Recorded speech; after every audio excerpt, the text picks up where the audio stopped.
cet outil, on l'a voulu pragmatique, mais surtout qu'il soit à la base d'une co-construction, parce qu'il nous semble essentiel de le co-construire, que vous ne soyez pas seul en tant que dirigeant ou responsable d'activité devant cette élaboration et cette formalisation de votre plan de reprise d'activité. Donc l'idée, c'est vraiment de l'utiliser, de le faire vivre et surtout de l'utiliser si vous n'êtes pas dans une démarche de co-construction, que ça soit une première base et un premier prétexte pour vous initier à une démarche d'innovation managériale et en allant vers de la co-construction. Ce n'est absolument pas, il ne faut pas le confondre avec votre document unique d'évaluation des risques professionnels. On est vraiment sur un plan de reprise d'activité stratégique. Donc, c'est-à-dire que vraiment, quelles sont mes activités stratégiques, qu'est-ce que je dois mettre et quels sont les objectifs que je vais devoir me fixer là-dessus. Alors, pour cela, on vous propose 10 étapes. Donc, n'hésitez pas à noter sur le chat si vous avez des attentes particulières, parce que je vois que personne n'a rien noté.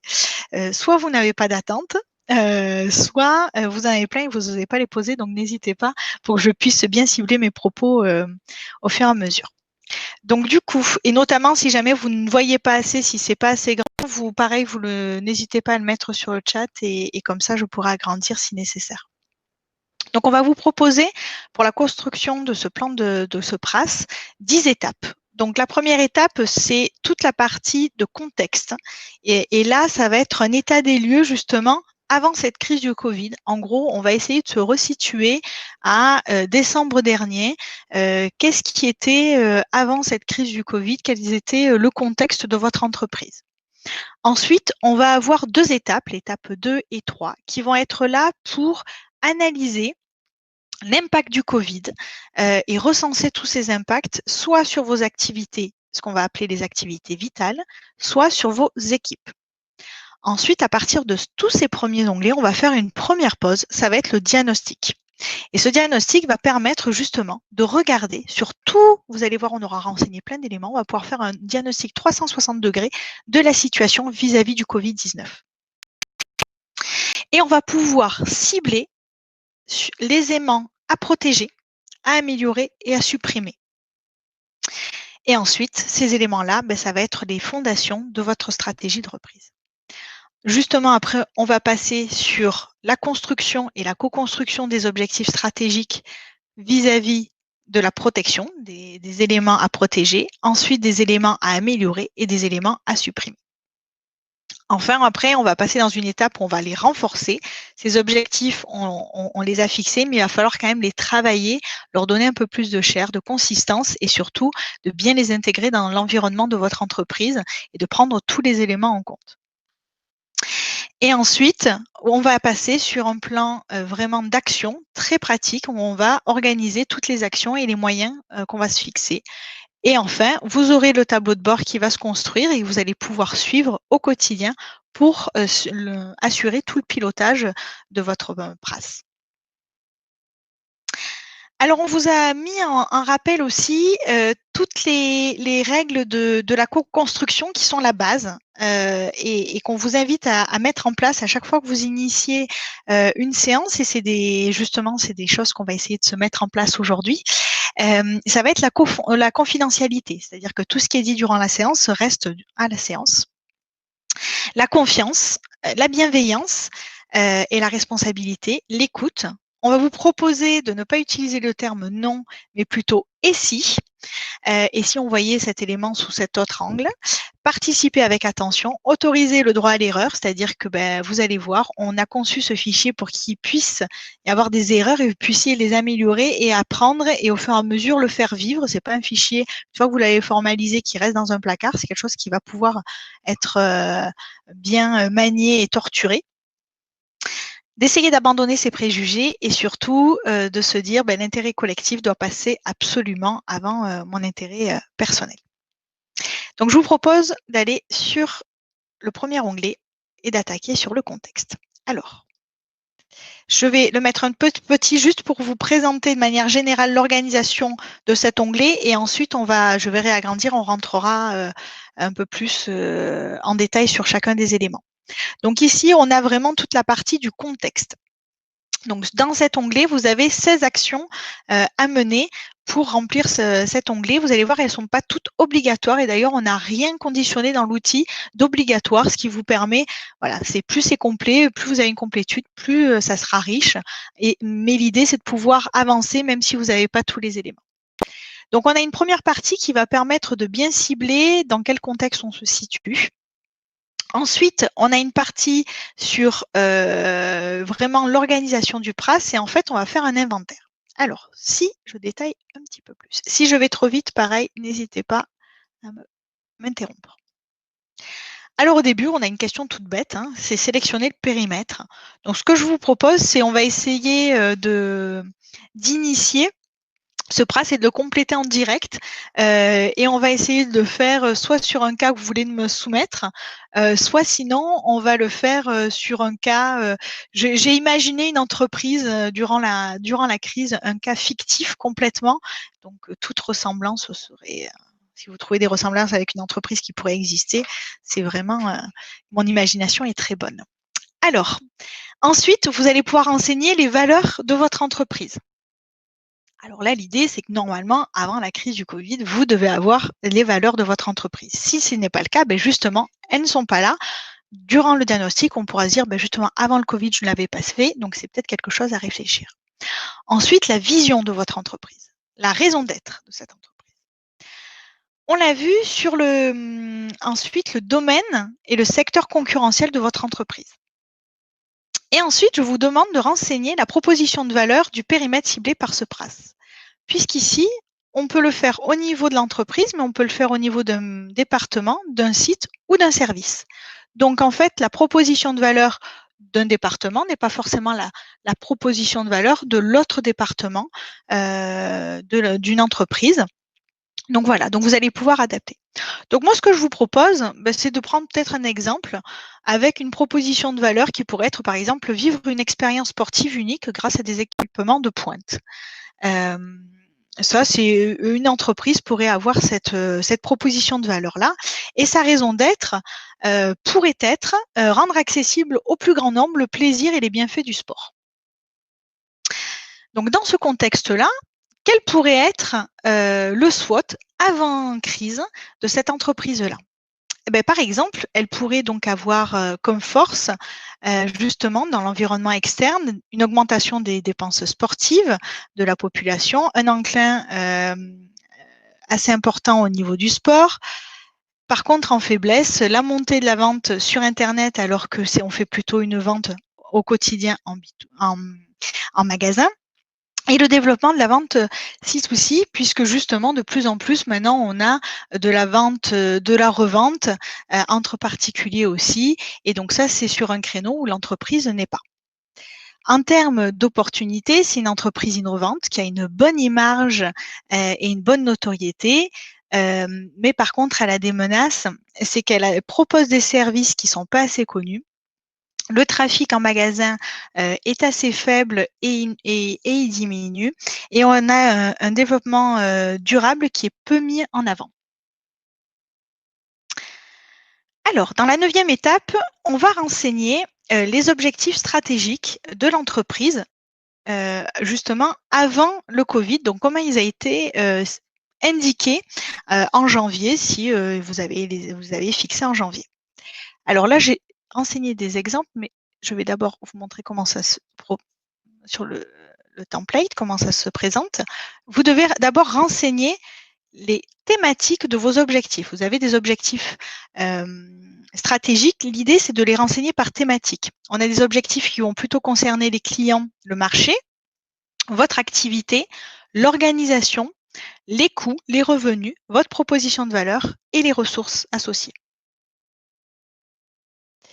Et ensuite, dessous, il suffit de classer vos objectifs. Donc là, par exemple, j'ai mis des exemples d'objectifs stratégiques qui avaient été fixés en début d'année, qui auraient pu être sur l'organisation, réorganiser les magasins par pratique sportive et non plus par univers. Des objectifs qui sont plutôt sur le marché et les clients, c'est refluidifier le geste commerçant, puisqu'on pourrait être dans un contexte où justement, par exemple, les cartes de fidélité avaient été supprimées, et réintroduire les soldes, puisqu'on avait été sur un exemple d'entreprise qui avait supprimé les soldes. En termes de ressources, on était plutôt sur digitaliser le recrutement et la fidélisation des jeunes talents. En termes d'objectifs, on avait aussi des objectifs sur les revenus puisqu'on avait une stratégie de baisse des prix. Ensuite, dans l'étape 10, là, on va vous proposer de renseigner toutes les personnes qui vont participer justement à la co-construction de votre PRAS. Donc, vous allez avoir un responsable, je vais m'indiquer. Je vais vous mettre, on a Sébastien.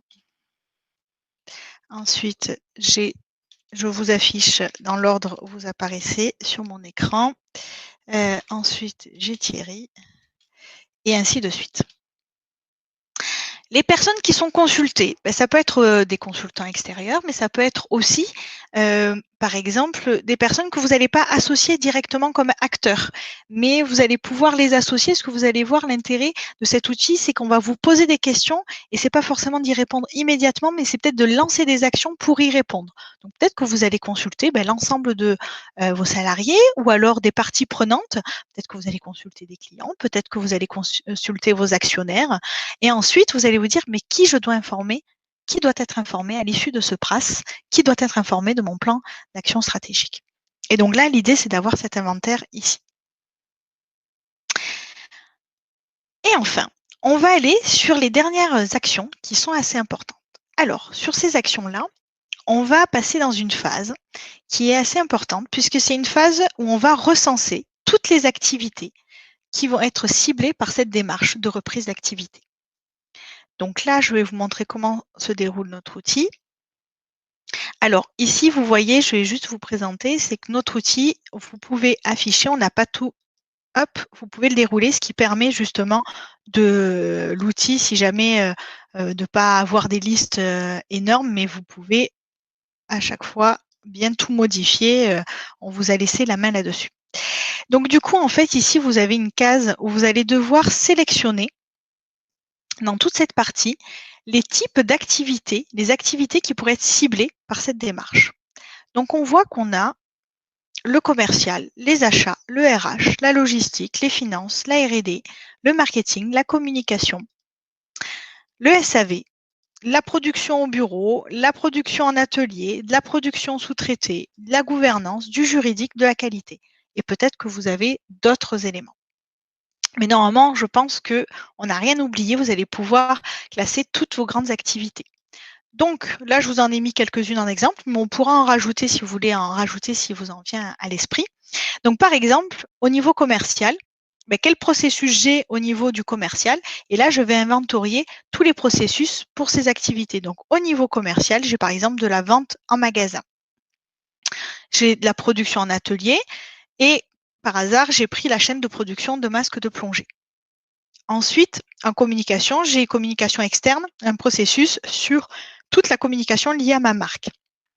Au niveau RH, j'ai un processus de fidélisation, mais également un processus de recrutement. Au niveau commercial, vous voyez, j'ai mis la vente en ligne et au niveau logistique, j'ai mis de la distribution. Donc, une fois que vous allez avoir fait tout l'inventaire de tous vos processus, là, vous allez pouvoir indiquer en action 13 par processus justement quel est le livrable ou l'objectif du processus. Donc là, par exemple, j'ai ciblé sur la production en atelier, sur mon processus chaîne de production de masques. J'ai un objectif de 100 000 masques de plongée pour le mois de mai qui doit être disponible puisque je souhaite d'habitude les vendre toujours. Je dois avoir un stock de 100 000 masques, donc je dois avoir cette production-là. Et ensuite, je vais indiquer la fréquence de réalisation du processus. Donc cette fréquence, elle est soit quotidienne, soit hebdo, soit mensuelle, soit trimestrielle, soit annuelle. Donc par exemple, dans mon processus fidélisation, j'en ai un, c'est sur le séminaire entreprise. Il est uniquement annuel parce que je le fais une fois annuellement. Mes campagnes de recrutement, je les fais trimestriellement. Ou alors ma distribution, c'est hebdo. Donc voilà, donc là, vous allez noter votre fréquence. Et ensuite, vous allez devoir noter, est-ce que votre processus, comment vous le classez? Quel est son degré de vitalité vis-à-vis de votre activité? Est-ce qu'il est, alors est-ce que vous voyez assez bien? Dites-moi si jamais c'est pas trop petit. En 1, vous avez votre processus, il est non vital. C'est un processus connexe à votre activité principale. Je vous rappelle notamment vis-à-vis de la promesse et votre proposition de valeur que vous avez notée en haut. C'est par rapport à ça que vous pouvez indiquer. C'est un processus connexe avec une visée uniquement long terme. Ou alors, en 2, j'ai un processus qui est non vital et le processus, il est connexe avec une visée court et moyen terme. Et enfin, en 3 et en 4, j'ai des processus qui sont considérés comme vitaux. Donc le 3, c'est processus indispensable uniquement à moyen et long terme. Et en 4, j'ai mon processus indispensable à court, moyen et long terme. Donc j'ai classé tous mes processus dans ces catégories-là. Et ici, je peux renseigner l'acteur clé du processus. Par exemple, sur un processus qui est vital au quotidien, ici, j'ai peut-être mon responsable de production et là, je peux mettre, par exemple, Denis, qui est responsable de production et lui, s'il n'est pas là, ça pose problème dans mon processus, donc je dois l'indiquer parce que ça me servira lors de mon diagnostic. Est-ce qu'à ce niveau-là, vous avez des questions particulières? Est-ce que vous voulez qu'on rajoute un processus qui vous semblerait intéressant d'étudier ensemble? C'est bon, pas de remarques? N'hésitez pas à interrompre, à ouvrir votre micro et à indiquer si jamais vous avez des remarques à faire. OK. Alors, juste pour information, ensuite, on va analyser tous ces processus et on va voir comment ils vont être, on va les étudier dans l'onglet suivant qui va être étude d'impact du Covid sur vos activités. On va étudier, on va se concentrer uniquement au final sur tous les processus et activités qui sont vitales. C'est-à-dire que ici, dans cet onglet, l'outil vient reporter uniquement les processus que vous avez ciblés comme vitaux. Donc, on en tiendra compte puisque tous ceux qui sont non vitaux, qui sont des catégories non vitales à court, moyen ou long terme, eh bien justement, peut-être que dans notre diagnostic, c'est des choses qui seront à supprimer sur cette année. Et là, je vais passer tous mes activités processus, donc qui ont été mis. Donc, je vous rappelle, par exemple, on avait notre commercial vente en magasin et j'avais production atelier, chaîne production de masques. J'avais communication externe au niveau de la marque, j'avais du commercial en vente en ligne et j'avais au niveau de la logistique un processus de distribution. Et là, pour chacun de ces processus, je vais venir analyser et répertorier l'impact et le type de risque majeur qui est présent pour ce processus-là. Alors, dans ma première colonne, j'ai mon activité, mon processus. Ensuite, j'ai une catégorie, je vais l'analyser. En fait, je vais me changer d'angle de vue et je vais le regarder uniquement d'un point de vue infrastructure. Ensuite, je vais le regarder, mon processus, d'un point de vue système d'information. Donc, système d'information, c'est tout ce qui est serveur, moyens de télécommunication, réseau, accès à Internet, messagerie, ce genre de choses. Ensuite, je vais regarder mon processus d'un point de vue ressources intellectuelles et immatérielles. Quelles sont les données informations importantes, les informations stratégiques, les informations à partager. Ensuite, je vais regarder mon processus d'un point de vue prestations externes et produits critiques. Donc là, on peut avoir la prestation externe de sous-traitance d'activité ou alors l'achat de matières premières qui pourrait être importante. Et enfin, d'un point de vue ressources humaines. Donc, je vais regarder chacun de mes processus et je vais venir noter la description de l'impact. Donc, par exemple, commercial, vente en magasin, au niveau du point de vue infrastructure, bâtiments, locaux, ben, j'ai une description, j'ai un impact du Covid, c'est la fermeture du magasin pendant le confinement, par exemple. Donc, le niveau, j'ai un impact très élevé. Donc, ici, justement, je dois dire si j'ai pas d'impact, si au contraire, j'ai un impact négligeable ou un impact significatif. Ici, est-ce que j'ai plutôt, et là, on va le voir, quel type de risque je peux avoir? Alors, on a soit du risque stratégique. Alors, qu'est-ce qu'on regroupe derrière risque stratégique? Ça va être tous les risques qui sont liés à la concurrence, aux clients, aux fournisseurs, L'indisponibilité de matières rares. Un risque pays, parce que justement, peut-être qu'on est sur une zone où on va avoir des problématiques pays. Une perte d'image de notoriété, un risque économique, une hausse importante du coût, par exemple, de l'énergie, un déséquilibre du bilan, un risque de liquidité. Ça, ce sont tout ce qui est risque stratégique. Ensuite, on va avoir plutôt des risques opérationnels. Les risques opérationnels, ça va être tous les risques qu'on va pouvoir classer qui vont être plutôt des risques naturels, environnementaux ou sanitaires. Donc, par exemple, une pandémie, ça peut être une inondation, des risques météo autres. On peut avoir tout ce qui est risque technologique ou accident, donc un incendie, un risque, une cyberattaque, par exemple. L'indisponibilité d'Internet, une défaillance du système interne, des risques provoqués, ce que je vous disais de la cyberattaque, mais on peut avoir aussi, par exemple, du vol d'informations sensibles à ce moment-là, mais on peut avoir aussi des risques de contrefaçon.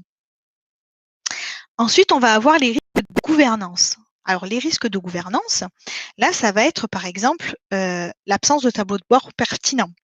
Un risque au niveau du pilotage, une absence de coordination, un manque d'anticipation. On peut avoir aussi une différenciation et une hétérogénéité dans tout ce qui est au niveau du système de gouvernance et de prise de décision dans l'entreprise, au niveau de ce processus-là. Et puis enfin, on peut avoir une opportunité.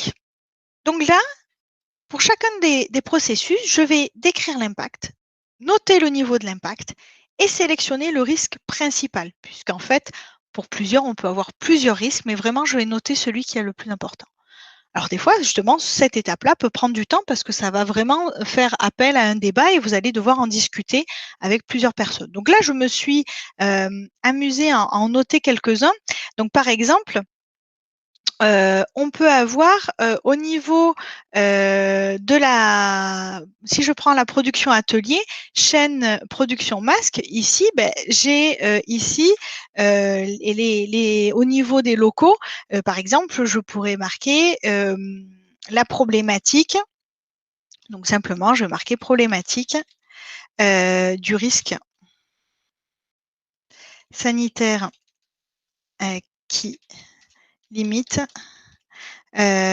qui limite l'utilisation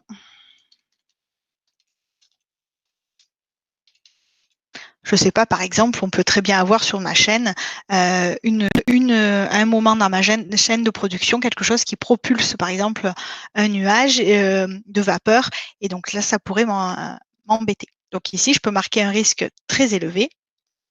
Et là, je peux avoir un risque du coup opérationnel, mais on pourrait avoir par exemple un risque de conformité, ou alors on va décider justement ce qui va se passer par rapport à ça, le risque le plus important. On peut avoir, voilà, j'ai essayé d'un peu de renseigner différents pour avoir des exemples pour que ça soit animé. Communication, par exemple, on a sur infrastructure, j'ai rien, donc j'ai pas besoin de renseigner. Mais par contre, je peux avoir ici une problématique au niveau de l'accès à Internet, la synchronisation des équipes en télétravail. Et donc là, je vais avoir un impact significatif. Et peut-être que ici, ça va être plutôt un risque de gouvernance, le plus important.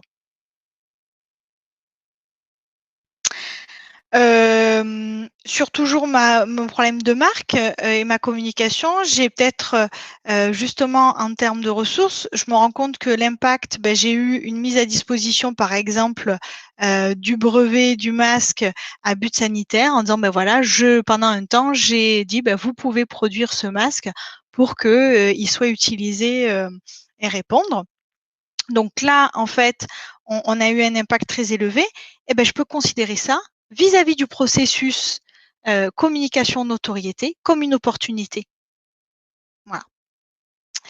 Et ainsi de suite, je peux noter tous mes risques et tous les impacts qu'ils ont eus. Donc l'idée, c'est de faire un inventaire là-dessus de tout ce qui est important. Donc j'en ai noté quelques-uns. Est-ce que vous voulez qu'on en fasse quelques-uns ou est-ce que vous voulez qu'on en rajoute un, qu'on le complète ou est-ce qu'il y a des questions particulières?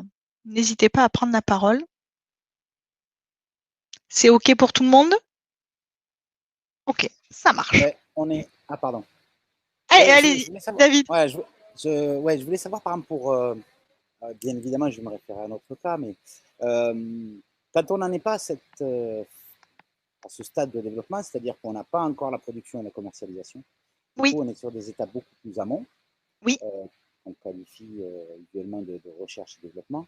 oui. Et donc, du coup, je me demande si ça ne conduit pas nécessairement à détailler plus les lignes, au sens où, par exemple, ça nous amènerait à avoir une activité, recherche et Oui. développement par exemple, mais dès lors, il faut considérer la multitude de risques, voire même l'opportunité que ça peut représenter, mais sur une même activité.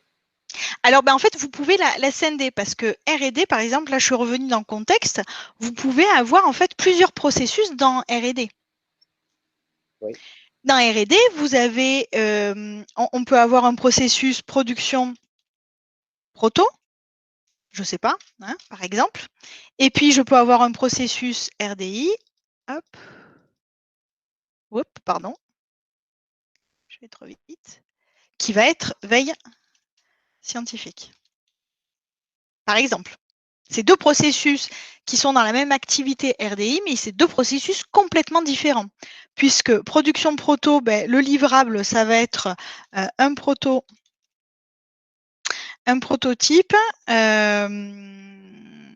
avec composants électroniques, par exemple. Je précise parce que, par exemple, de préciser là, après, quand vous allez faire l'impact, c'est justement d'avoir ça en tête et de se dire, justement, on peut avoir un risque, par exemple, au niveau de, on va le voir tout à l'heure, sur la matière première, par exemple.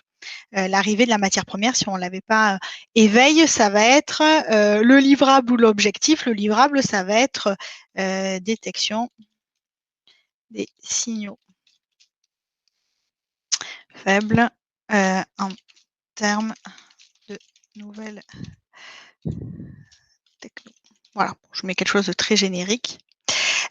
Ici, on va être sur une activité quotidienne. Et ici, par exemple, on va être sur une activité mensuelle.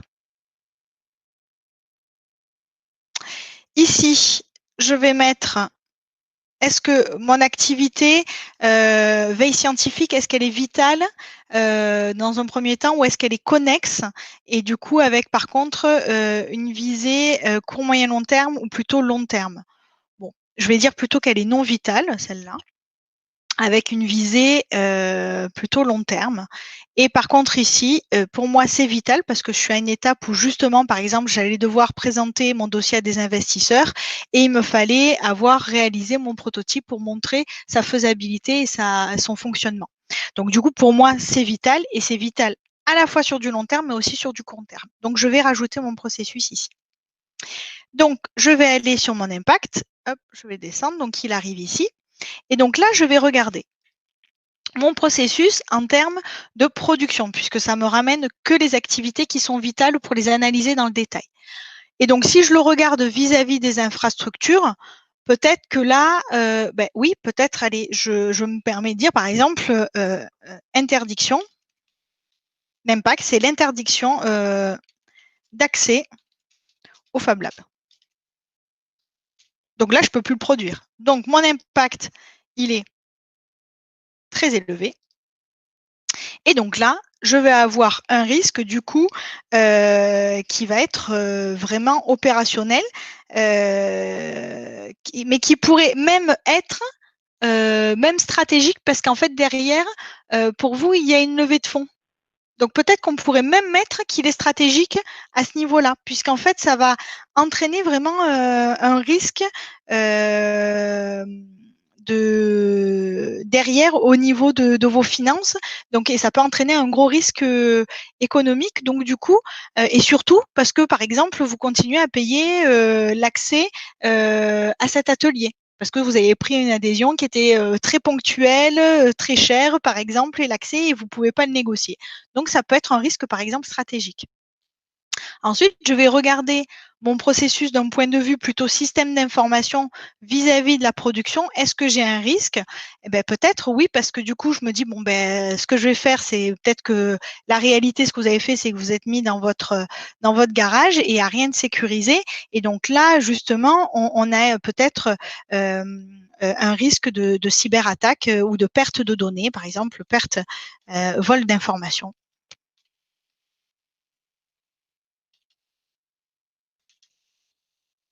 Voilà. Et donc, du coup, ici, je vais avoir un impact quand même qui est significatif ou pas, ou ça se trouve, vous n'avez pas eu d'impact finalement, peut-être qu'il était négligeable. C'était l'impact qu'il y avait, mais il a été négligeable. Vous vous rendez compte que c'est juste une petite perte, ou alors c'est très significatif, vous allez le noter. Et ici, vous allez noter justement, est-ce qu'on est plutôt dans quel risque on est? Eh ben, est-ce qu'on est plutôt dans de la conformité, on est plutôt de l'opérationnel? Voilà. Et ainsi de suite. Et vous allez le faire, par exemple, ensuite, on va passer justement sur la ressource, on va peut-être aller plutôt ici. Si votre composant, vous n'avez pas tous les composants pour le produire, ben, du coup, vous allez indiquer tous ces éléments-là. Est-ce que c'est plus clair comme ça, David? Oui, ok. Du coup, comme on est sur une démarche très gestion des risques, Oui. où est-ce que l'on saisit de fait les mesures de gestion des risques, de maîtrise des risques que l'on a mises en place? Alors là, on est sur l'évaluation de l'impact. C'est-à-dire que vous dites l'impact que vous avez eu et justement, vous savez les mesures que vous avez prises. Et du coup, ça va vous permettre de décréter le niveau d'impact du Covid sur ce processus-là. Okay. Justement, parce que vous avez mis des choses en place. L'impact, il était le vol des données, mais justement, vous dites que c'est négligeable parce que ça a fonctionné. Voire pas significatif. Ah, mais voire donc pas d'impact. Du coup, là. Ici, on est sur le résultat, le niveau Ouais, d'impact okay. du Covid sur votre processus. Ok. Donc, une fois qu'on vous l'avez fait sur toutes vos activités, eh ben, on va faire la même chose, mais sur votre personnel.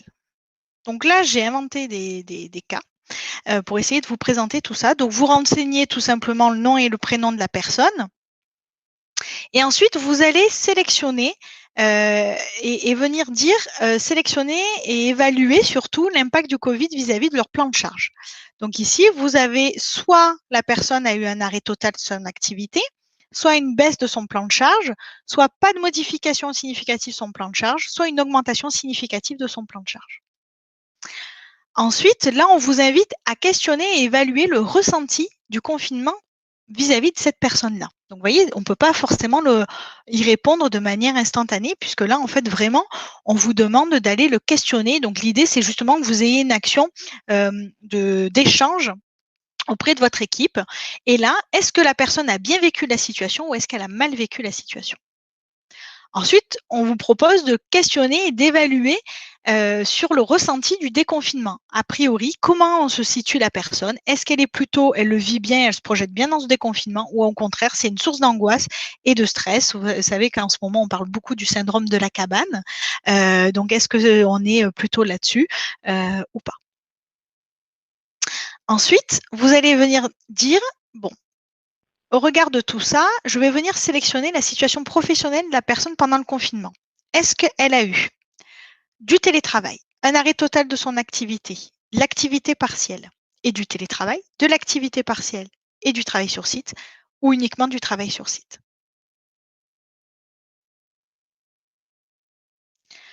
Ensuite, on vous propose de venir quand même questionner la personne pour voir vis-à-vis de son organisation et sa disponibilité entre vie perso et vie pro.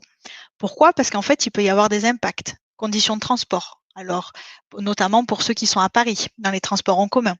Vous pouvez avoir des situations particulières vis-à-vis de la garde des enfants, mais vous pouvez aussi avoir des problématiques justement de santé qui font qu'il faut tenir compte de certaines choses. Et donc là, vous allez venir dire, est-ce que la personne est entièrement disponible?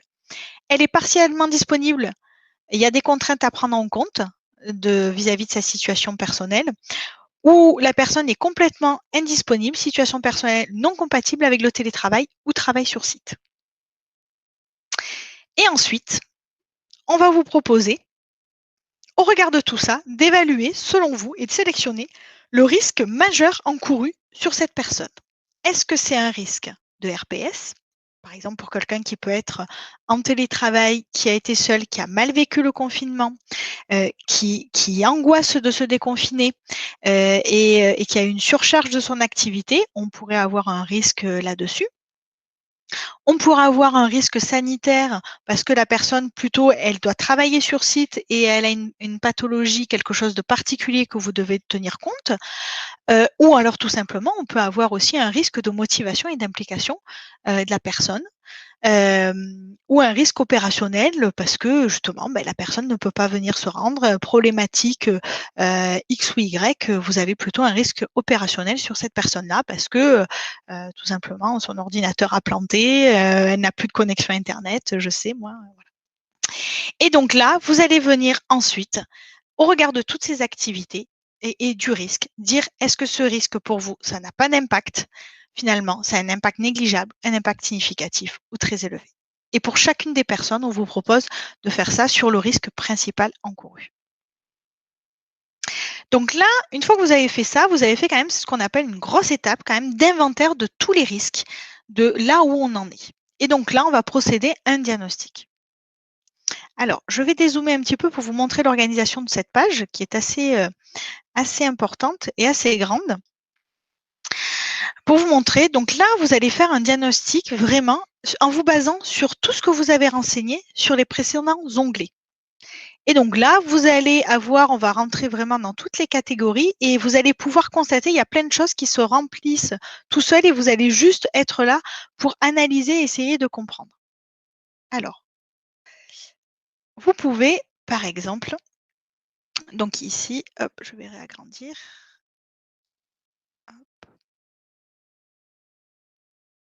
Renseigner le SWOT du Covid. Donc, vous allez pouvoir renseigner le SWOT du Covid qui va être vraiment lié à votre Covid. Donc là, vous allez le modifier. Ça se trouve, il n'a pas changé, mais peut-être qu'il a changé. Notamment, là, si je suis dans le cas, j'ai mis à disposition des masques. Et ben là, j'ai une nouvelle opportunité et ça va être une force puisque, par exemple, mon masque, j'ai un nouveau segment de marché. Donc là, un nouveau. Voilà, je ne distribuais pas mes masques dans le milieu hospitalier puisque j'étais que sur les activités sportives. Maintenant, peut-être que ça peut être une opportunité là-dessus. Voilà. Et surtout, enfin ici, donc hop, je me suis trompée d'onglet, c'est ici. Hop, surtout ici, j'ai une hausse. J'ai une hausse. Là. Voilà. Et ainsi de suite, je vais pouvoir renseigner justement tout mon SWOT. Et donc, je vais pouvoir faire le comparable avec mon SWOT avant.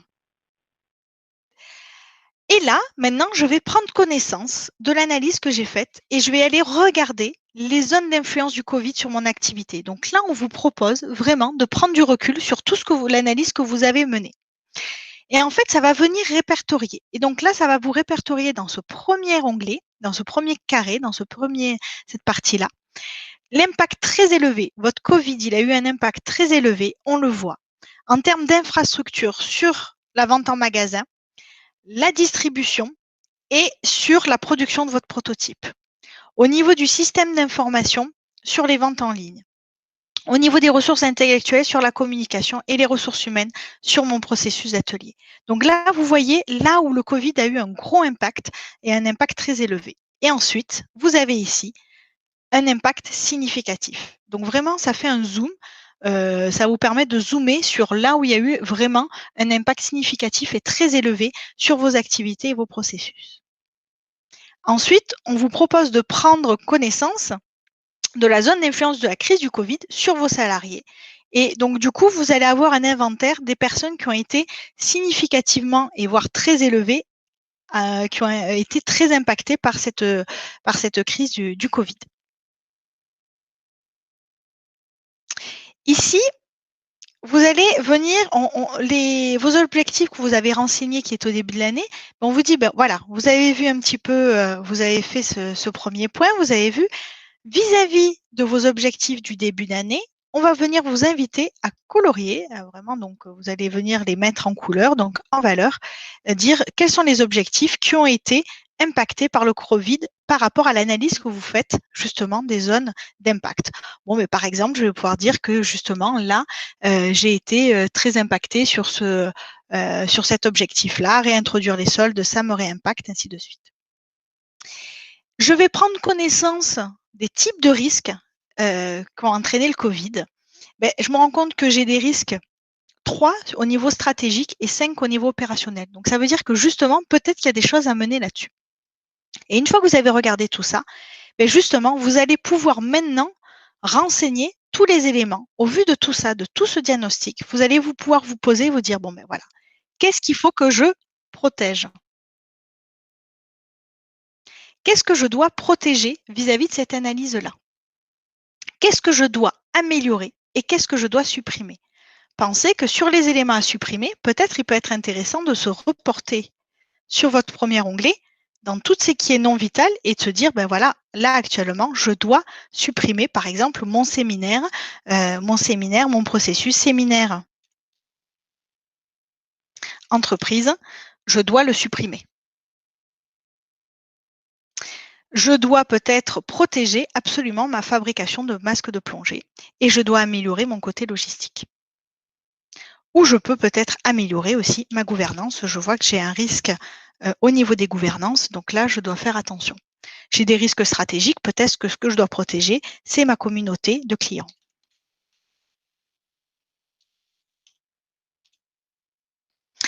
Et maintenant, je vais passer sur justement travailler tous ces éléments-là. Est-ce que sur cette première phase qui est de l'analyse et du diagnostic, c'est assez clair ou est-ce que vous avez des questions particulières? C'est OK pour tout le monde? OK. Eh bien, écoutez, je passe sur… Donc ensuite, je vais passer sur 3 onglets qui vont me permettre de définir, donc ces 3 onglets quasiment identiques dans leur conception, ils vont être juste là pour me permettre de formuler des objectifs stratégiques. Donc c'est vraiment des onglets qui vont être assez importants.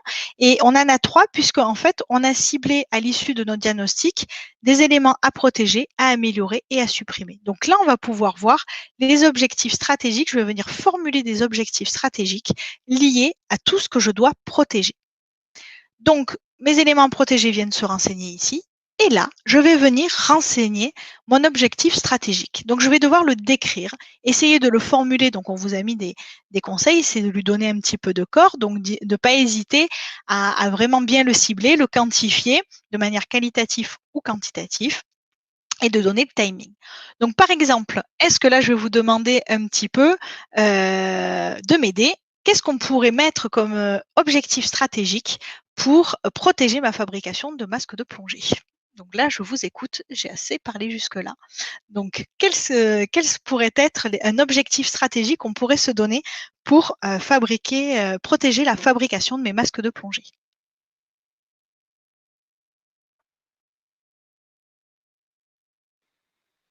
Il faut prévoir une réorganisation des lieux au sens de l'outil de production. OK. Donc là, nouvelle organisation du lieu de production. Et donc là, je peux peut-être le définir d'ici septembre ou peut-être d'ici août, par exemple. Je peux essayer de le cibler, ou même d'ici juillet. On va le cibler. Et comment on pourrait qualifier nouvelle organisation? Cette organisation, par exemple, elle pourrait être comment? Pour qu'on essaye vraiment de voir qu'est-ce qui pourrait être justement, pour un peu plus être précis. Cette nouvelle organisation, elle pourrait être comment? C'est quoi? C'est développer, c'est amplifier, c'est au contraire réduire, c'est délocaliser, c'est relocaliser. Qu'est-ce qu'on pourrait, comment on pourrait spécifier un petit peu ma nouvelle organisation?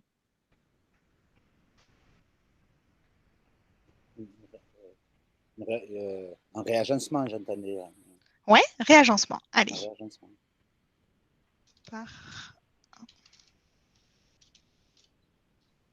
OK.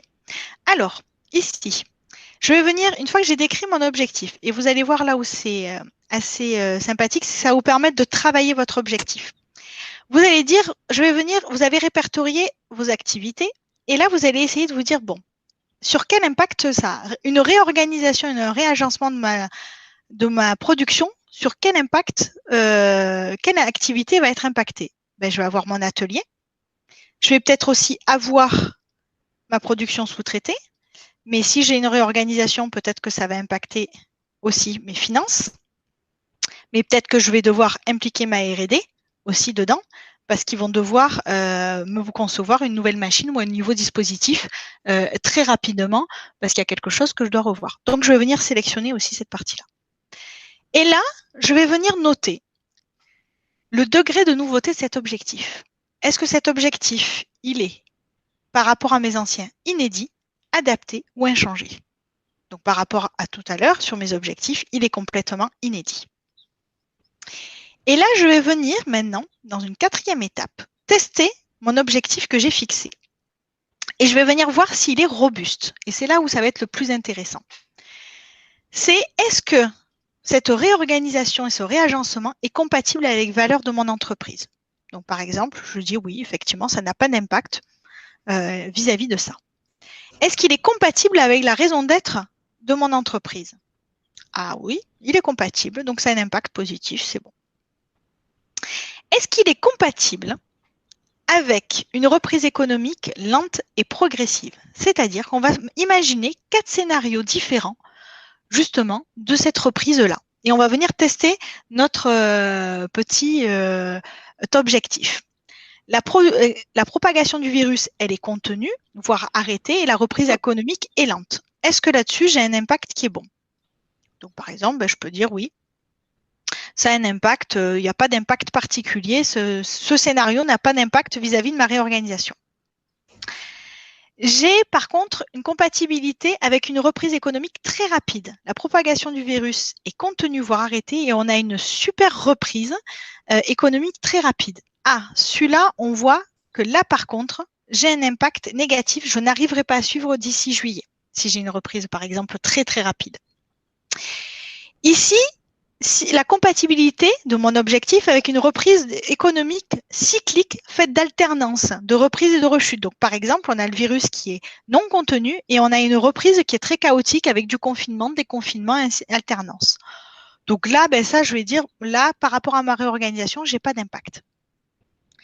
Et une compatibilité de l'objectif vis-à-vis d'une absence totale de reprise économique pour une durée indéterminée. Le virus, il est non contenu et là, c'est le scénario catastrophe, on a un effondrement de l'économie. Alors voilà, là on a imaginé le pire scénario, on a un effondrement complet. Est-ce que je vais avoir un impact positif ou négatif? Je vous rappelle, je suis dans la réorganisation de mon process. Est-ce que j'ai là-dessus, bon, comme je suis sur la réorganisation de ma production de masques de plongée, j'ai peut-être pas d'impact. Par contre, on me dit, validation de votre objectif, il est non valide. Donc, ça veut dire qu'il faut que je le retravaille. Pourquoi? Parce que j'ai eu un impact négatif, si c'est trop rapide. Donc, ça veut dire que ici, peut-être, je ne dois pas mettre juillet, mais je dois mettre juin. Et effectivement, si je repasse, j'ai reformulé, j'ai fait une erreur, peut-être dans ma formulation, c'est pas assez approprié. Je vais repasser mon objectif. Et ici, effectivement, si c'est en juin, je suis prête. Ma production, elle est réorganisée et je serai très efficace, donc j'ai un impact positif, donc ça me valide. Mon objectif, il est solide. L'idée, c'est que maintenant, quand vous allez vous fixer des objectifs, c'est de se dire, il faut le tester vis-à-vis de scénarios pour vraiment voir s'il va être solide, s'il va être robuste.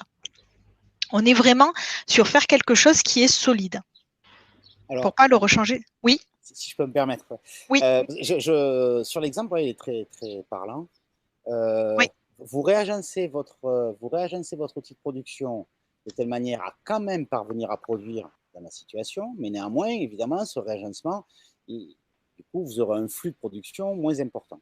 D'accord? Donc, oui. Mon propos est de dire, voilà, si ce n'est pas simplement en jouant sur juin ou juillet, oui. Cet impact négatif, il risque de traîner. Je risque de ne pas parvenir à le satisfaire, à le compenser. Oui. Du coup, alors, je suis dans deux scénarios où je me dis, soit je réagence pas, mais du coup, je ne pourrais pas produire parce que je ne respecte pas, par exemple, les règles sanitaires, soit je réorganise, mais néanmoins, je ne serai pas capable de répondre à une reprise rapide. Je fais comment quand vraiment quand c'est manichéen comme ça? Alors, j'essaye de formuler, là on est sur la formulation justement de mon objectif, et justement c'est la formulation de mon objectif, c'est du coup me dire peut-être que je vais enlever juin, parce que c'est trop précis, c'est une organisation, il va falloir travailler son objectif, c'est se dire, il faut que, là on est dans la formulation, pourquoi? Parce qu'après, dans les onglets suivants, justement on va pouvoir adapter le plan d'action et lui donner, prendre en compte tous les éléments, c'est se dire dans la formulation de mon objectif, est-ce que c'est compatible avec tout? Pourquoi? Parce qu'en fait, votre objectif, c'est en gros, c'est le but que vous visez. Ce but-là, vous allez le redéfinir, il ne pourra pas changer. Il est important pour vos équipes, on le verra tout à l'heure, c'est de se fixer des objectifs. L'objectif ne doit pas changer, c'est le chemin pour y aller qui doit changer. Ok, mais dès lors, ça veut dire que même si on a une conclusion qui est un non, ça ne veut pas dire qu'on ne l'instruit pas plus derrière. Il faut le retravailler. Vous devez retravailler votre objectif, reformuler l'objectif. Ok. Alors, si ouais, je peux mettre un petit complément, par exemple, sur un réagencement de production, ça pourrait être, alors, dans la formulation de l'objectif, de dire que finalement, c'est peut-être pas le réagencement qui est le plus important à mettre dans l'objectif, mais de se dire, il faut absolument que je maintienne tel taux de production, par exemple. Et donc là, voilà, je l'ai reformulé. Donc après, dans les actions, je détaillerai mon objectif en certaines actions qui s'appliqueront donc quelque part au réagencement de la production, mais ce n'est pas ce qui est vraiment l'objectif visé final, quoi. Voilà, peut-être que l'objectif final, c'est là, il faut absolument que je sorte. Voilà, Ophélie propose par exemple 10 000, 100 000 masques par mois. Voilà, peut-être que l'objectif, c'est plutôt ça. Et après, dans les actions, effectivement, on aura de fait un réagencement obligatoire au vu de la situation, mais peut-être que du coup, on pourra envisager, par exemple, si je dois mettre moins de personnes sur les lignes de production parce que à cause du Covid, la crise sanitaire, on ne peut pas avoir autant de personnes, donc j'en produis moins par heure, mais peut-être je vais décaler mes horaires de travail, avoir des équipes peut-être plus du matin, faire un sort de 2-8 entre guillemets, pour du coup allonger peut-être le temps de production. Enfin voilà, c'est pour dire que c'est vrai que l'objectif, il est censé être vraiment robuste effectivement aux différents scénarios. Et après, c'est dans le plan d'action qu'en fait, on va s'adapter et on va donner les solutions pour atteindre cet objectif-là, en fait. Ok. Donc, du coup, je vais faire la même chose ensuite pour mes objectifs à améliorer, mes objectifs à supprimer. Et justement, on va passer sur la partie où ça va venir renforcer. Donc, j'ai formulé mon objectif qui était l'objectif stratégique qui était fabrication de masques de plongée. Ici, je vais dire plutôt, en fait, c'est dans la catégorie organisation, puisque du coup, je suis plutôt sur de l'organisation.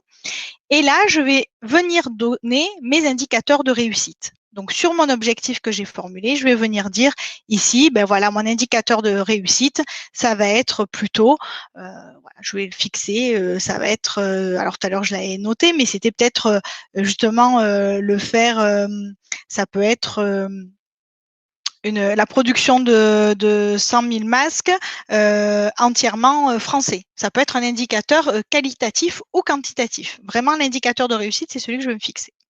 Et là, justement, c'est ce que vous disiez, David, on va travailler, on va inventorier tous les éléments à prendre en compte pour la réalisation de cet objectif avant de définir le plan d'action. Donc, je vais venir recenser les forces qui vont venir aider à la réalisation de cet objectif. Donc, par exemple, je maîtrise complètement la chaîne de valeur de production. Je vais venir ici renseigner les leviers d'action qui vont vous aider dans la réalisation. Par exemple, un levier d'action, c'est justement actuellement, il est plus facile et plus courant de faire de la mise à disposition de salariés au niveau de la chaîne de production et de mutualiser mes salariés avec l'atelier de production qui est juste à côté de chez moi. Donc ça peut être un levier d'action à actionner. Et ensuite, je vais venir renseigner les freins que je devrais prendre en compte qui pourraient être là pour pénaliser. Donc, par exemple, le coût de la relocalisation en France ou le délai d'arrivée de mes matières premières.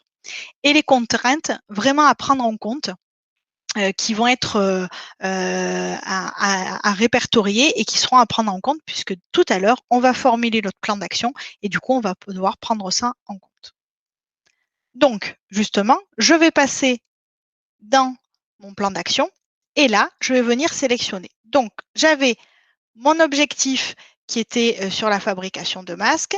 Ici, je vais venir noter toutes les actions qui étaient sur la relocalisation et la production. Donc, du coup, c'était réagencé. Donc, du coup, ça va commencer par un inventaire, par exemple, un inventaire des outils de production. Ensuite, je vais peut-être avoir sur le même objectif le schéma, ça va être carrément schéma du plan d'organisation de la chaîne. Voilà, ainsi de suite. Et donc là, c'est le même objectif. Hop. Ici, je vais venir noter les personnes qui sont responsables, le responsable ou les responsables, les acteurs, qui doit être consulté, qui est informé. On fait notre assis. On vient donner les moyens ici. On vient renseigner les livrables qui sont attendus. Et là, je viens dire sur quand je veux que ça soit mis en place. En mai. Et ici, je veux que ça soit fait en juin. Donc là, je vais être vraiment sur un plan d'action opérationnel et c'est là, David, où justement, vous allez pouvoir décider toutes les actions qui vont être mises et je vais pouvoir les mettre là-dessus. Et je vais pouvoir enseigner les moyens, que ça peut être des moyens financiers, ça peut être des moyens en termes de personnes et les livrables qui sont attendus. Et ça va être le plan d'action et ça va être votre outil que vous allez pouvoir aussi utiliser pour communiquer, pour que tout le monde soit aligné et que tout le monde ait son plan d'action là-dessus. Est-ce qu'il y a des questions sur la formulation du plan d'action? Alors, on va passer sur le dernier onglet qui va être le tableau de bord. Et c'est là où ça va être intéressant, c'est que mon tableau de bord, ben justement, il va venir tout reprendre. On va voir ben, justement mes actions sur le mois de mai, c'est faire l'inventaire. Bon, ben, ici, on est le 26 mai. Je peux dire que je suis à 80% de réalisation de mon inventaire. Et là, sur le schéma, on est déjà à 25%. Et donc là, en termes d'organisation, vis-à-vis de mon indicateur de réussite, je dirais qu'à ce jour, on est plutôt bien, on a bien avancé. Par contre, sur ma communauté client, les actions que j'avais lancées, là, je suis pas terrible. Donc là, je suis pas bien. Et là, j'ai mon tableau de bord qui va venir me permettre de piloter et de réajuster, s'il le faut, mon plan d'action. Et je reviens sur l'onglet précédent pour le réadapter.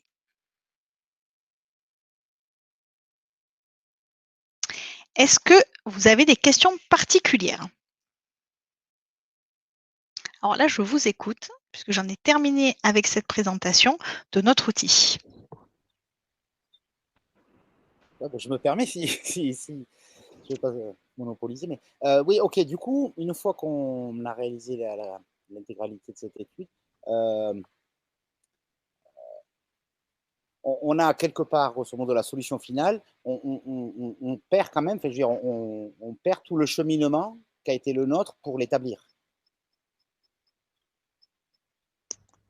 Ben, vous les avez là?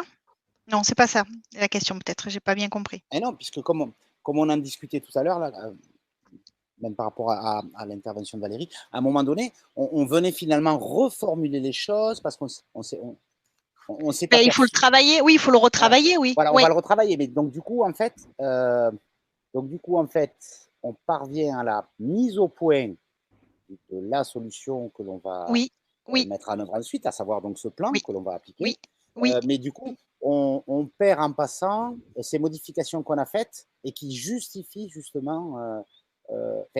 On perd le cheminement intellectuel. Qu'est-ce qui nous a permis d'arriver à ce plan et à le rendre solide? Ah oui, là, ici, sur cette partie-là, oui, c'est vrai que nous, on a conçu l'outil sur le fait qu'il fallait effectivement, quand on est ici, là, il faut le… Oui, on a conçu l'outil de manière à ce que vous veniez le réécrire là-dessus. Exact. Après, ça peut être, je le prends en note parce qu'en tout cas, on fera une V2 en fonction de vos commentaires.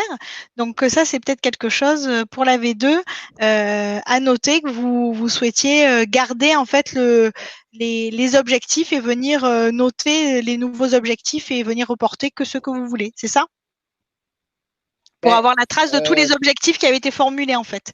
Garder la trace de tout ça. en fait, pour pas revenir dessus, en fait. Garder l'historique. Disons que cet historique, il peut nous permettre de mettre en évidence qu'à un moment donné, on a apporté une modification, enfin, on a changé notre fusil d'épaule. Oui. Pour une raison quelconque, et que éventuellement, finalement, la raison pour laquelle on a fait cette modification, c'est parce qu'elle était basée sur des a priori ou sur des choses non quantifiées ou que ce n'est pas assez rationnel, etc. Donc, ça peut mettre en évidence, à un moment donné, des défauts dans le cheminement intellectuel. Oui. Okay.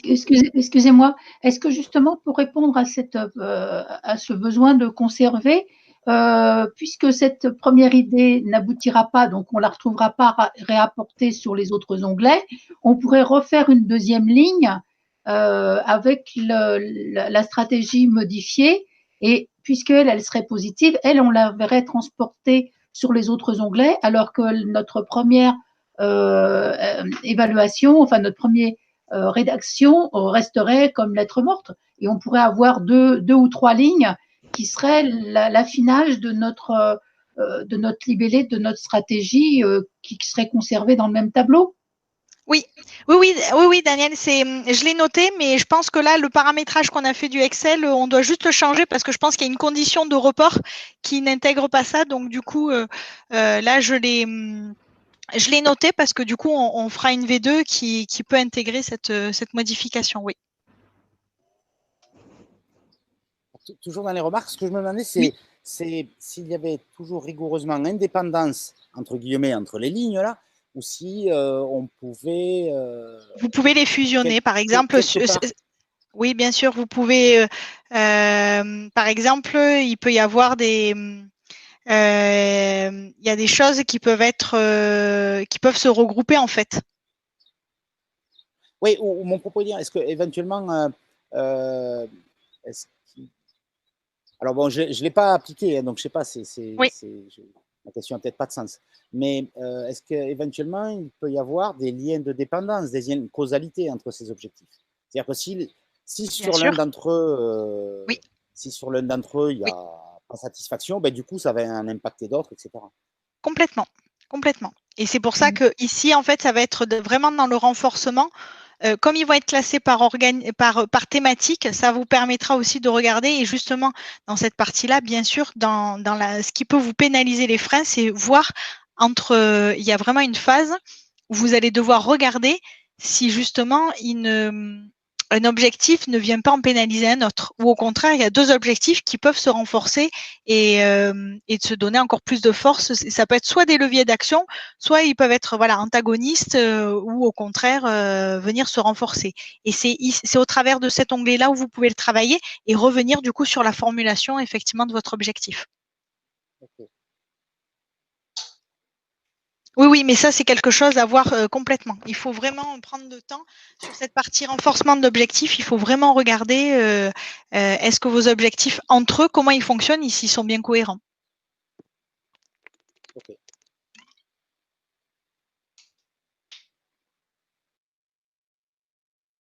Est-ce qu'il y a d'autres remarques, d'autres questions sur l'utilisation de cet outil ?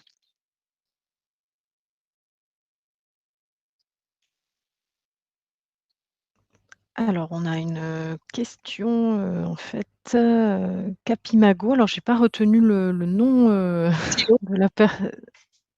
Pardon ? Oui, allez. Voilà, et donc du coup dans le chat, après je ne sais pas si vous voulez l'exprimer directement la question à la rigueur, comme ça on peut la tester. C'est pas tant sur l'outil, mais sur globalement un bon timing de relance de prospection auprès des entreprises. Alors, par exemple, oui, on peut avoir sur la partie prospection, ça va être au départ, dans nos activités, on va justement cibler, par exemple en commercial, on pourrait avoir la prospection. Du coup, on va voir si c'est vital ou non vital. Bon, généralement, c'est assez vital, j'imagine. Et du coup, c'est voir l'impact. Et on va voir, en fait, dans notre phase diagnostic, où on est impacté et quels risques on a. Est-ce que justement, c'est un risque stratégique de perdre les clients et est-ce que c'est un impact très élevé ou juste significatif? Voilà, voir où on en est par rapport à l'activité, où en est cette partie de prospection. Et du coup, on va être sur, ensuite, on va le mettre soit à protéger parce que peut-être qu'on l'a gardé, soit à améliorer, soit dans certaines activités, effectivement, c'est pas bienvenu de faire de la prospection, parce que ça va être contexte dépendant. Et du coup, sur un temps, ça va être peut-être à mettre entre parenthèses, parce que, ou du moins la façon où on le fait est peut-être à mettre en parenthèse. J'imagine par exemple la prospection de porte-à-porte actuellement, toutes les activités, ou par exemple je pense à toutes les activités, vous savez, réunions Tupperware, ce genre de choses, actuellement leur mode d'organisation est peut-être à supprimer. Et donc ils vont devoir réinventer à la fois, et ça va permettre justement de décortiquer et de se dire, bon ben là on doit se réinventer sur cette partie-là, et sur telle autre, on doit supprimer une partie. Donc effectivement, là-dessus, c'est tout un travail et c'est à prendre en fonction du contexte. Qui sont les clients, comment eux-mêmes ils ont vécu aussi la crise et quels sont leurs besoins, et est-ce que justement on va venir vérifier leurs besoins et leurs attentes vis-à-vis de ça. Ça y est, j'ai réussi à retrouver Voilà. le bouton sur le micro. J'ai essayé d'allumer celui de la présentation, ça marche moins bien. Pour rebondir, merci déjà pour cette réponse. Pour rebondir, c'est justement comment sentir ce besoin, parce qu'au-delà de... Je ne vois pas comment avoir des indicateurs sur leur fonctionnement, sur leur état d'esprit et un peu, en gros, sur leurs traces pour me permettre d'agir. J'aurais aimé avoir accès à leur propre... Et sans appeler, sans écrire, donc sans déjà relancer l'échange, je ne sais pas comment avoir ces informations, et relancer l'échange me paraît parfois déjà trop tôt ou malvenu parce qu'ils ont peut-être d'autres choses en tête et finalement me desservir. Donc j'ai du mal à pondérer cet axe-là.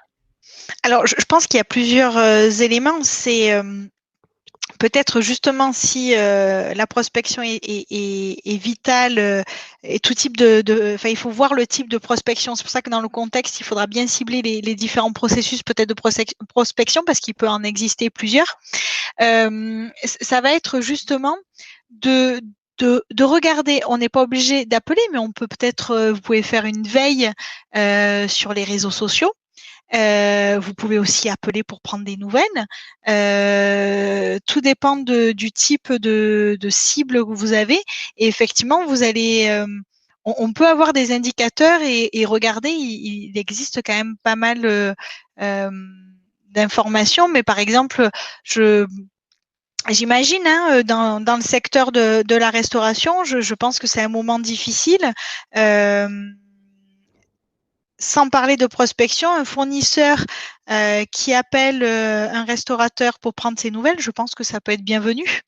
Ça peut être une action bienvenue et c'est peut-être quelque chose qui a amélioré, parce qu'au quotidien, peut-être que c'est quelque chose que vous ne faites pas. Vous avez juste de la prospection de vente et pas juste une prospection et peut-être c'est transformé cette prospection en disant bon ben voilà, j'ai une action sur mon territoire, j'essaye d'initier une dynamique et autre, et donc c'est peut-être au travers de réinventer ce processus-là. Si je peux me permettre de compléter. Bien sûr, complètement. Effectivement, moi j'ai pas mal en clients en fait. C'est des grands comptes qui font de la prestation de services, et je me suis rapprochée de l'ensemble de mes interlocuteurs pour leur demander effectivement comment ils allaient, puisqu'il y a une bonne partie qui devait être encore en télétravail ou en partiel, et puis leur demander leurs sentiments sur la reprise du client final. Comment ils sentaient et qu'est-ce qu'ils avaient comme prévision sur le positionnement du client final par rapport aux prestations qui pouvaient être proposées, et comment moi je pouvais aussi les aider et contribuer à apporter quelque chose pour pouvoir permettre de faciliter les choses. Et je commence à avoir des retours, et les retours sont positifs. Et ils me donnent aussi une analyse qu'eux-mêmes ont faite sur le marché. Donc, pour moi, j'ai considéré que j'avais deux bénéfices. C'est-à-dire que j'ai une analyse du marché que je ne peux pas faire directement parce que ce n'est pas moi qui touche directement le client final.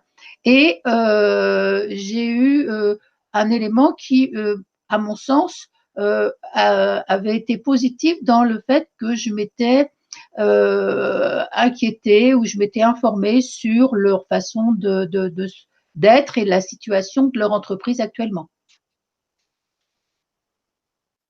Merci. Ouais. Est-ce que d'autres personnes ont des questions?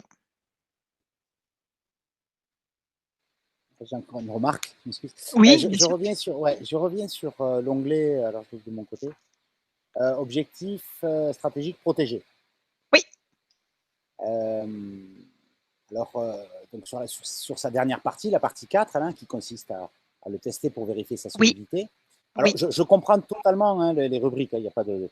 Je comprends qu'effectivement, la reprise économique, ce soit quelque chose de prépondérant. Ce que je me demandais, c'est si on ne devait pas prendre en compte aussi, pas seulement la reprise économique, mais aussi le contexte d'exercice. C'est-à-dire la situation dans laquelle on pourrait, par exemple, se retrouver à l'automne, si, je sais pas, si après la saison touristique, il y a à nouveau propagation et reconfinement. Oui. Donc, alors ça, on l'a prévu. Par exemple, vous avez cette hypothèse-là. On a une reprise, c'est ici, dans cette colonne. Vous avez une reprise économique cyclique faite d'alternance de reprise et de rechute. Donc, on a par exemple le virus qui est non contenu et on a une reprise qui est chaotique. Pourquoi? Parce qu'on va avoir des alternances entre confinement et déconfinement. Mais vous pouvez imaginer plein d'autres scénarios parce qu'effectivement, il peut y avoir d'autres scénarios imaginés. L'idée, c'est d'en prendre, il faut en cibler quelques-uns parce qu'on peut en imaginer plein d'autres. Là, on a pris les 4 qui nous paraissaient un peu parcourir, on va dire, la grande catégorie des scénarios possibles. Mais effectivement, ça, c'est un scénario possible qui est reprise et alternance. Ok, donc au bilan, on peut atterrir, enfin, je vais concrétiser mon propos, mais au bilan, on peut atterrir sur une validation, enfin, sur une solidité qui est non, mais pour laquelle après, on a plus de levier, quoi. On ne peut plus rien faire, c'est presque du pile ou face. Par exemple, je pense entre autres aux essais cliniques. Oui. Donc là, on est vraiment en plein Covid. Donc nous, on avait un essai clinique en avril. Oui. À la PHP à Paris, donc annulé au regard de la situation, normale. Donc du coup, on travaille sur un report, sur une délocalisation, parce que Paris, c'est un centre rouge, on va dire. Oui. On vient mettre en place un essai clinique avec d'autres partenaires sur une zone verte. On le redécale au maximum dans l'année, sachant qu'on ne peut pas dépasser la fin d'année, après, il est plus éligible. Voilà. Donc, grosso modo, voilà, on a un essai clinique qui va se dérouler en octobre dans la région. Mais si après la saison, il y a à nouveau des soucis de propagation d'épidémie, l'essai clinique, eh ben, il tombe à l'eau, hein, c'est mort. On fait le maximum, mais il y a un moment donné où on ne peut plus faire. Complètement. Mais c'est bien pour ça que là, c'est vous dire quelles sont, là, l'idée de ce plan de reprise d'activité stratégique, c'est se dire, c'est cibler les activités qui sont stratégiques à votre entreprise et se dire les objectifs que je vais me fixer, c'est la substance moelle et je pourrais les conduire. Si ce n'est que dans la situation que je décris, je ne peux pas affirmer que je pourrais les conduire. Je fais tout pour, mais après c'est indépendant de ma volonté. Exactement, mais du coup, c'est la question, c'est est-ce que du coup, l'objectif, il doit être formulé au niveau de la réalisation de l'essai clinique ou est-ce qu'on doit reprendre un peu de la hauteur sur une autre formulation et se dire, ben justement, peut-être que c'est pas l'objectif stratégique, il ne peut pas être, je ne peux pas formuler la stratégie et résumer la stratégie de mon entreprise à ce stade sur cet essai clinique ou pas. C'est ça qui est à analyser et à regarder. Et après, vous pouvez, bien sûr, après, ça ne veut pas dire qu'il ne faut pas du tout le prendre en compte, cet objectif. C'est vous dire, attention, là, cet objectif formulé comme il est, il peut manquer de justesse si, justement, en septembre, il arrive quelque chose. Donc, attendez, sur un objectif stratégique, vous allez mettre des forces vives, ce genre de choses. C'est juste pour vous dire c'est important. Est-ce que voilà que vous preniez le temps de vous dire est-ce que je dois réengager mes forces vives sur cet objectif alors qu'il est peut-être pas robuste? Alors pareil, je me permets de faire un complément. Alors peut-être pas valable, hein, parce que je ne suis pas dedans, mais c'est vrai que ce serait de voir quel est très exactement l'objectif de validation, hein, j'imagine, de l'essai clinique. Voilà, quelles sont, je ne sais pas, peut-être les fonctionnalités précises qui vont être, qui doivent être validées. Enfin, quel est vraiment le résultat attendu finalement de cet essai clinique? Parce que du coup, à savoir le résultat clair qu'on attend, éventuellement, hein, c'est là que je ne sais pas, hein, je ne suis pas l'experte, mais éventuellement de voir, bah, du coup, est-ce qu'il y aurait une autre manière de le tester finalement, de les données. par autre chose qu'un essai clinique, hein? Peut-être que la réponse sera non, hein, mais voilà, je me dis, bah, peut-être finalement, est-ce qu'on est obligé d'être sur, des patients? Est-ce qu'on peut finalement pas faire un test sur un nombre de personnes qui ne sont pas des patients et comme ça on a moins de contraintes justement sur la mise en place, mais ça nous permet quand même de récolter un certain nombre d'informations qui vont nous être utiles et vont nous permettre de continuer, peut-être en mode dégradé, mais quand même d'avancer, quoi. Ce qu'on essaye de vous poser comme question, c'est de dire, c'est est-ce que l'objectif stratégique, c'est réaliser l'essai clinique ou c'est obtenir la validation ou la preuve de concept d'efficacité de quelque chose? Justement, justement, l'essai clinique, c'est pour avoir la preuve de validité de l'approche Oui, thérapeutique. oui. Donc l'objectif, c'est valider l'approche thérapeutique. Eh ouais, mais sauf que Voilà. sans essai clinique, on ne peut pas le faire. C'est l'essai clinique qui apporte la validation. J'entends, mais ça, c'est le plan d'action. C'est les actions que vous avez menées, l'essai clinique. C'est pas votre objectif stratégique, il peut être formulé comme tel. Vous pouvez très bien dire, ici, je formule, c'est justement apporter la preuve d'efficacité de mon dispositif. Voilà. Au niveau clinique, parce que c'est assez précis. Vous allez voir ce qui est impacté. Ici, vous allez voir si ça a un impact. L'idée, c'est qu'il faut soit ça n'a pas d'impact, soit ça a un impact négatif, et c'est là où il faut se dire attention. Mais si ça a pas, ça peut avoir soit un impact positif parce que c'est très bien, soit ça n'a pas d'impact. Bon, ben c'est parfait. Et c'est dans votre plan d'action, et c'est là où vous allez devoir travailler, et à la fois dans le renforcement et dans le plan d'action, où vous allez devoir justement imaginer des stratégies, et peut-être que justement après, dans vos actions, vous allez devoir le revoir pour changer de stratégie en cours de route. Mais votre objectif de validation clinique, vous allez certainement le garder. Ouais. Bon, mais c'est se dire justement, j'ai ça, en attendant, comment je fais? Imaginons c'est reconfiné, qu'est-ce que vous pouvez au mois d'août, vous apprenez que c'est reconfiné, sauf que ça fait partie de vos objectifs stratégiques. Il va falloir imaginer, ben, vous ne pouvez pas le faire dans l'Hérault. Est-ce que vous pouvez le faire dans un autre pays? Et si ce n'est pas le cas, imaginons c'est confiné de partout, il ne peut pas être réalisé du tout. Ben, quelle preuve vous allez pouvoir avoir collecté, et qu'est-ce que vous allez pouvoir, est-ce que du coup ça peut être peut-être demander une dérogation alors que d'habitude ça ne se fait pas pour rallonger le délai, je ne sais pas, il peut y avoir plein de choses à imaginer à ce moment-là. Le fait d'envisager l'acceptation de la chose aussi est importante en soi, en fait, hein, aussi peut-être de voir, peut-être il y a ce risque-là que ça ne puisse pas se faire, et donc je l'analyse. Je l'analyse de si je ne peux pas le faire, voilà, en détaillant, on va dire, les objectifs. Je pense que c'est important effectivement d'analyser l'impact que ça aurait sur l'entreprise, et peut-être voilà, mettre les actions en place de comment atténuer peut-être cet impact, ou faire en sorte que justement on puisse continuer, quoi. Ouais, j'entends bien.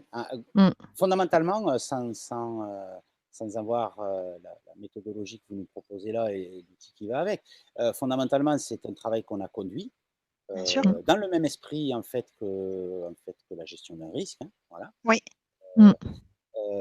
Donc, on a conduit tout le processus intellectuel, décisionnel, tout ça. On a mis en place des mesures de risque. Bon, bref, voilà. Donc, on décale ce que je vous ai expliqué, si ce n'est que fondamentalement derrière, il y a un budget de plusieurs centaines de milliers d'euros engagés, que celui qui paye, il vous dit qu'il doit être engagé sur 2020, sinon vous l'avez perdu, parce que c'est déjà votre deuxième chance. C'est-à-dire Eh que oui, la première cartouche, vous l'avez grillée, puisque bien sûr. voilà, donc vous avez fait ce report. Donc, grosso modo, c'est soit ça a lieu en 2020, soit c'est mort, quoi. Et bien donc du coup, c'est se dire dans votre plan d'action, il faut dans les contraintes à prendre en compte, c'est justement peut-être prendre en compte que ça, justement, ce scénario-là, ça peut revenir. Qu'est-ce que vous pouvez mettre comme action qui vous permettra de tenir l'essai à minima? Donc c'est est-ce que on peut aller sur voilà, c'est imaginer et après c'est dans votre plan d'action, vous allez devoir imaginer et vous allez devoir être créatif là-dessus. Et l'idée, c'est de travailler justement avec plusieurs et avec vos parties prenantes. Hein. C'est de ne pas travailler tout seul dans son coin. Ce que nous, on vous encourage à faire, c'est vraiment de travailler avec vos parties prenantes. Donc, c'est-à-dire à la fois ceux qui vont conduire l'essai clinique, mais peut-être aussi vous aviez déjà commencé à recruter et peut-être ça peut être intéressant de voir les premières personnes qui avaient été recrutées, leur a priori là-dessus et d'imaginer avec eux comment ils aimeraient ou ils auraient aimé que en cette situation, en période de confinement, l'essai clinique soit maintenu. Interroger justement toutes les organisations et le centre qui va les mener, parce que pour connaître un petit peu le dossier, ça peut être justement le risque, c'est que toutes les interventions soient annulées, en fait, ne soient interdites. Donc j'imagine que c'est ça le risque majeur en fait pour conduire l'essai clinique. C'est bien ça? Totalement. Mais c'est plus notre problème est plus sur les conséquences que sur l'essai lui-même. Voilà. On a besoin du résultat de l'essai pour faire la série A, pour faire la levée de fonds. Voilà. Donc, du coup, si vous n'avez pas cet essai, les investisseurs diffèrent leur prise de décision. Complètement. Voilà. Et donc, du coup, vous êtes après avec comme conséquence, par exemple, des problèmes potentiels de trésorerie. Et bien donc peut-être que justement, c'est une reprise de l'essai clinique très rapide. Dans le plan d'action, c'est peut-être que du coup, vous allez se dire, là, on a une fenêtre de tir, on y va, on met le paquet, justement. Ouais, voilà, après je veux pas mon nom. Et voilà, mais complètement. En tout cas, l'idée, c'est de cet outil, c'est vraiment de vous amener toutes les questions et de vous poser, quand j'ai posé, c'est prendre le temps pour réfléchir à toutes ces questions-là, parce que des fois, on veut reprendre et on va vite, mais attention, il y a plein d'éléments à prendre en compte. Eh bien, écoutez, merci à tous. On va terminer. Il est 11h30. Merci beaucoup à tous. Et n'hésitez pas, si vous avez des questions ou une fois que vous l'avez utilisé, vous avez des avis ou des idées pour améliorer cet outil, n'hésitez pas, on fera des versions 2, 3 et puis on va même essayer de vous préparer pour la rentrée, pour septembre, de nouveaux outils qui vous permettront justement dans cette situation un petit peu complexe de diriger et d'organiser toute la stratégie et de co-construire la stratégie de vos entreprises. Voilà. Merci beaucoup. Merci à vous. Pour vous dire aussi, on vous enverra l'enregistrement. Donc, voilà, si vous souhaitez revoir la présentation, revenir sur certains points, vous aurez bien sûr la possibilité. Merci encore. Merci et on vous tiendra au courant de la V2 quand on aura fait des modifications. Comme ça, vous pourrez la télécharger. Merci beaucoup. Okay. Merci Bonne beaucoup. journée, au revoir. Bonne journée, merci, au revoir.